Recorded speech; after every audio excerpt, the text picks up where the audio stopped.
ದಿನಸಿ ಸಾಮಗ್ರಿಗಳ ಹೆಸರನ್ನು ಹಾಗೂ ಅವುಗಳ ಪ್ರಮಾಣವನ್ನು ಬಿಗ್ ಬಾಸ್ ಘೋಷಿಸುತ್ತಾರೆ. ಆಲೂಗಡ್ಡೆ 6 kg. ಮನೆಗೆ ಅಗತ್ಯವಿದೆ ಎಂದೆನಿಸಿದರೆ ಬಜರ್ ಒತ್ತಬೇಕು. ನೀವು ಪ್ರಮಾಣ ನೋಡ್ಕೊಂಡು ಒತ್ತಬೇಕು. ಒತ್ತನಿಲ್ಲ ಅಂದ್ರೆ ಅದು ಪ್ರಮಾಣ ಜಾಸ್ತಿ ಆಗ್ತಾ ಬರುತ್ತೆ ಮುಂದೆ ಹೋಗ್ತಾ ಹೋಗ್ತಾ. ರಾಗಿ ಹಿಟ್ಟು 2 kg, ಗೋಧಿ ಹಿಟ್ಟು 8 kg, ಅಕ್ಕಿ 5 kg. ಗ್ರಾಸರಿನೇ ಹೊರಟೋಗಿದೆ.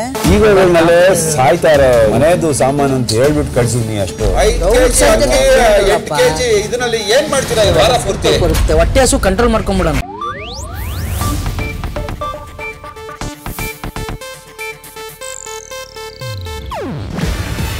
ಇದು ಏಷ್ಯಾನೆಟ್ ನ್ಯೂಸ್ ನೆಟ್ವರ್ಕ್ ಪ್ರಸ್ತುತಿ. ನೀವು ನೋಡ್ತಿದ್ದೀರಾ ಏಷ್ಯಾನೆಟ್ ಸುವರ್ಣ ನ್ಯೂಸ್.